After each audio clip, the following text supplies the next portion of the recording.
नमस्कार, आप देख रहे हैं फेस टू फेस। हमारे साथ हैं आप नेता साबर अली जी। नमस्कार। योगी जी का कहना है कि अनुशासन हिंदुओं से सीखें, आप इस पर क्या सोचते हैं? योगी जी बिल्कुल ठीक कहते हैं, क्योंकि जिस तरफ वो प्रदेश को ले जाना चाहते हैं वहाँ जिस अनुशासन की ज़रूरत है, पहले हम आपको उसके एक वीडियो दिखाते हैं, वो देखिए फिर बात करेंगे।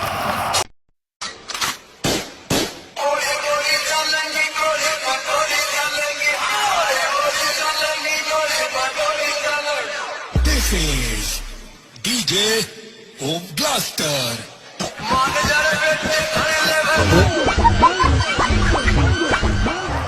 अब आपने ये देखा, जो वीडियो आपने देखा है, इसमें भगवा कलर का बीजेपी का बंदा जिस अनुशासन के साथ बाइक पर चल रहा है, हमारे देश के किसी भी हिंदू या मुसलमान को ऐसे अनुशासन की ज़रूरत नहीं है।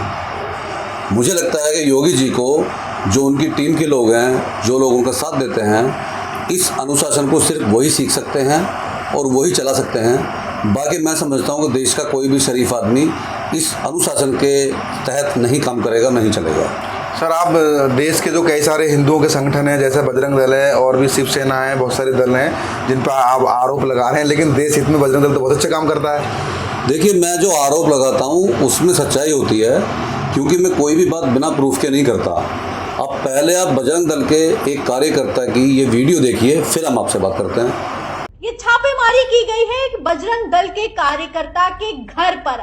आप देख सकते हैं कि घर से कितनी भारी मात्रा में बारूद और बम का जखीरा बरामद किया गया है। बता दें कि इस वीडियो को शेयर करते हुए पत्रकार सत्य प्रकाश भारती लिखते हैं कि बजरंग दल के सदस्य के घर से बारूद और बम का जखीरा बरामद, बिना लाइसेंस भारी मात्रा में देसी बम बनाया जा रहा था।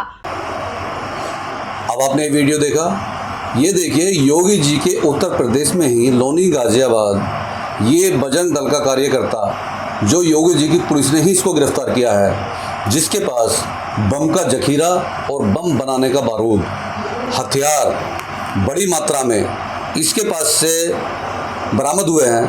अब हम ये जानना चाहेंगे, हम भी और देश का हर नागरिक ये जानना चाहेगा कि योगी जी इसके घर पे बुलडोजर कब चलाते हैं।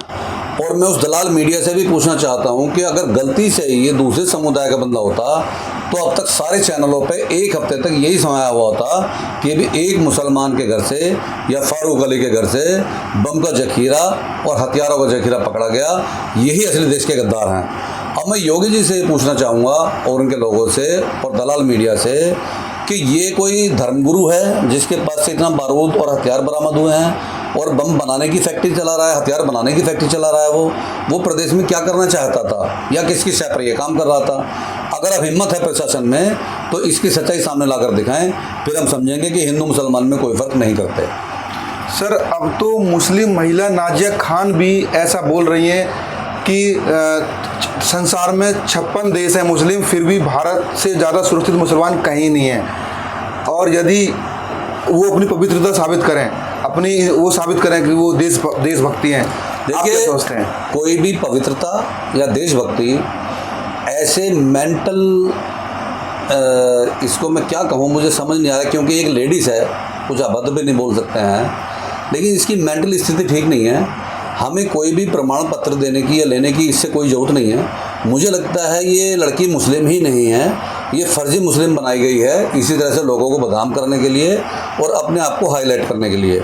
मैं समझता हूँ कि जिस भी इंसान को ये गलतफहमी हो कि ये जो बोल रही है वो ठीक बोल रही है और ये पागल नहीं है, मैं तो समझता हूँ शायद ये पागल है, ये पागल नहीं है, वो एक बार अगर कोई अरबी नहीं जानता है तो हिंदी का कुरान शरीफ लेकर के आए और उसमें उसका तर्जुमा पढ़े, फिर वो खुद ही फैसला कर लेगा कि ये मेंटल लड़की कोई फर्जी है या जानबूझ के लाई गई है मीडिया के सामने ताकि मुसलमानों को बदनाम कर सके।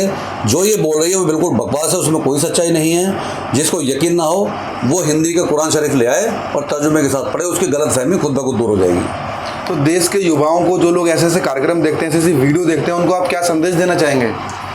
देखिए, देश में जो संदेश है इस टाइम हम जैसे लोगों का संदेश काम नहीं कर रहा है, क्योंकि कुछ नेताओं ने हमारे नौजवानों के दिमाग में इतनी उल्टी सीधी हरकतें भर दी हैं कि उनको हम कुछ समझाना भी चाहते हैं तो वो समझ नहीं पाते। लेकिन इसका खामियाजा उनको आगे चल के ज़रूर भुगतना पड़ेगा, क्योंकि भाई साहब, देश और प्रदेश दोनों ही बहुत गलत रास्ते पर जा रहे हैं।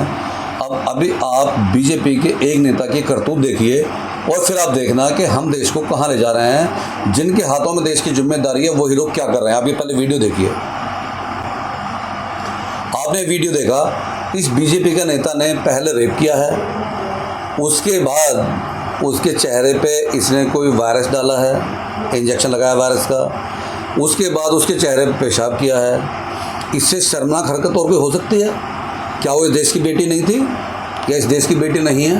अगर किसी और की बेटी के साथ ऐसा होगा तो उस पर क्या बीतेगी?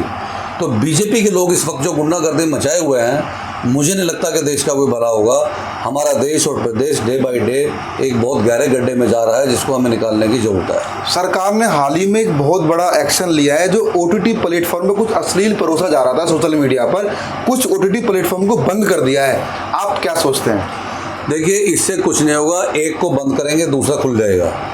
हमारे देश में कानून में कोई सख्ती नहीं है। सऊदी अरब में या जो इस्लामिक कंट्री हैं, वहाँ पर एक बार कोई गलती करके देखे, दोबारा अपनी औलाद से भी कह दे कि ऐसी कोई गलती मत करना।